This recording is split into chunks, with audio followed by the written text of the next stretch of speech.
Olá pessoal, tudo bem? Sou eu, Matheus, membro fundador da Escola Esotérica Grande Pentáculo Solar. E hoje nós vamos lançar o primeiro vídeo do quadro Resenha Esotérica, um momento onde daremos a nossa opinião sobre livros do mundo esotérico. Quer a resenha do seu livro de magia favorito? Então manda uma mensagem para nossa página do Instagram, @covengrande, ou comenta no nosso canal do YouTube, Coven Grande Pentáculo Solar. A Vida Mística de Jesus é a obra mais famosa do autor maçom, Rosa Cruz e ocultista Harvey Spencer Lewis, publicado em 1929, que trata de uma nova e, segundo as pesquisas feitas pelo autor, verdadeira história de Jesus Cristo. Lewis foi responsável por fundar a AMORC, a antiga e mística Ordem Rosa Cruz, nos Estados Unidos, sendo a primeira pessoa a assumir o cargo de Imperator da Ordem, título que se dá ao seu dirigente global. Morreu em 2 de agosto de 1939, na cidade de San José, vítima de um acidente vascular cerebral.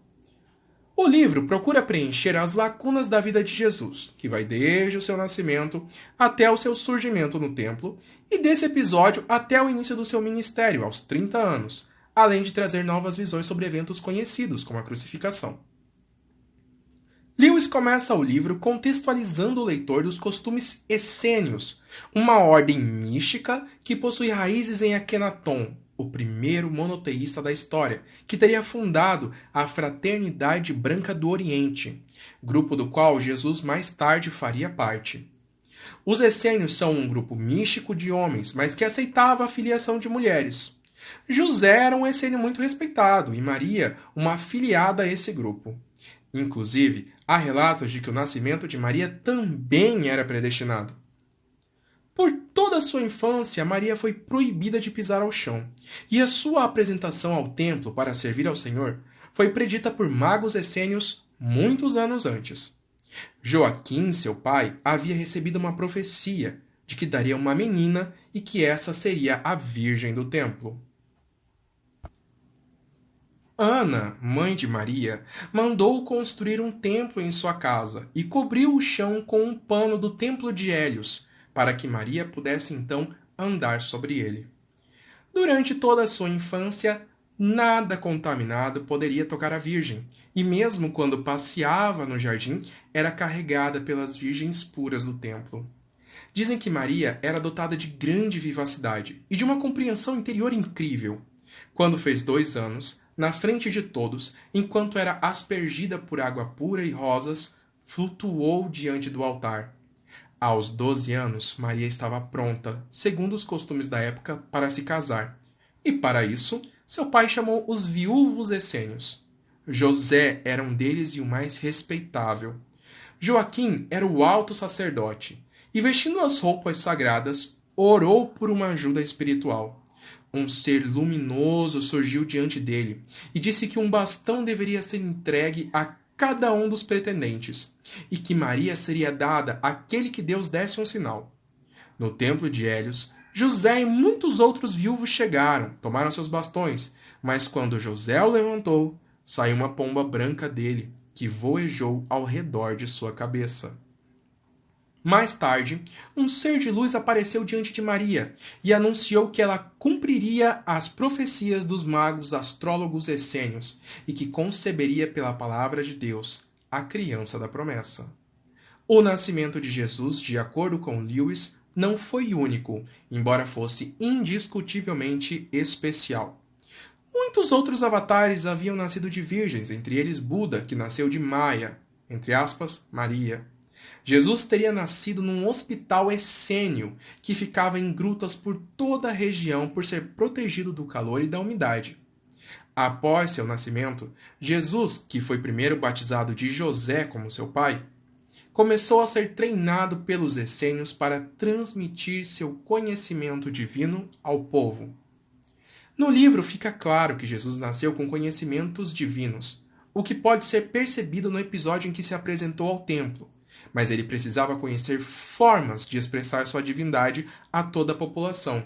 Por isso aprendeu aramaico, grego e hebraico, entre outros conhecimentos básicos. Mais tarde, Jesus teria passado um longo período na Índia, onde aprendeu técnicas de meditação com gurus e mais tarde no Tibete, por ter tido especial atenção de um lama com poderes paranormais que constantemente lhe enviava escritos sagrados. Foi então que desenvolveu seus grandes poderes de cura.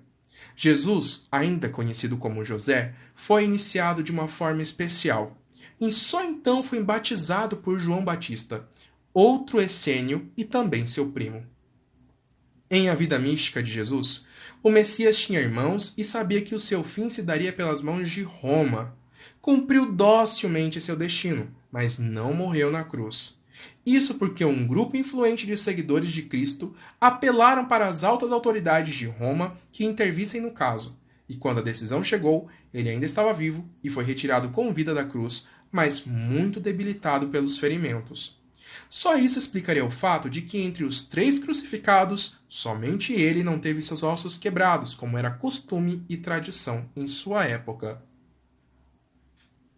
Jesus utilizou por 3 dias de todo o seu poder para se recuperar completamente, e ao 3º dia, já completamente recuperado, reuniu todos os seus seguidores, invocando uma grande neblina astral, na qual ascendeu, dando-lhes o dom do Espírito Santo de Deus.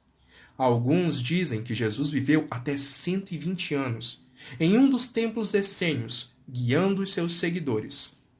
A Vida Mística de Jesus é uma obra bastante controversa, e por ter sido escrita para um público mais amplo, não sendo restrito à ordem, recebeu muitas críticas, principalmente em relação à falta de referências a obras cristãs. Mas vale a pena dizer que, a despeito do título, esse não é uma obra para corroborar o ponto de vista cristão, mas sim para trazer novos pontos de vista sobre a figura de Jesus. Ainda hoje, mesmo no meio ocultista, é um livro bastante criticado e pouco recomendado. Fato é que ele cumpre o que promete, e pelo menos do ponto de vista mais restrito, oferece uma tampa às lacunas deixadas pelos relatos bíblicos sobre várias partes da vida do último Messias.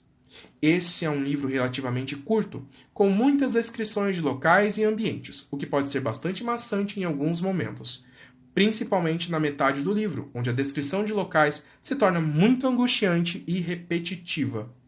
Apesar disso, é um livro simples e, como o próprio autor diz, bastante resumido.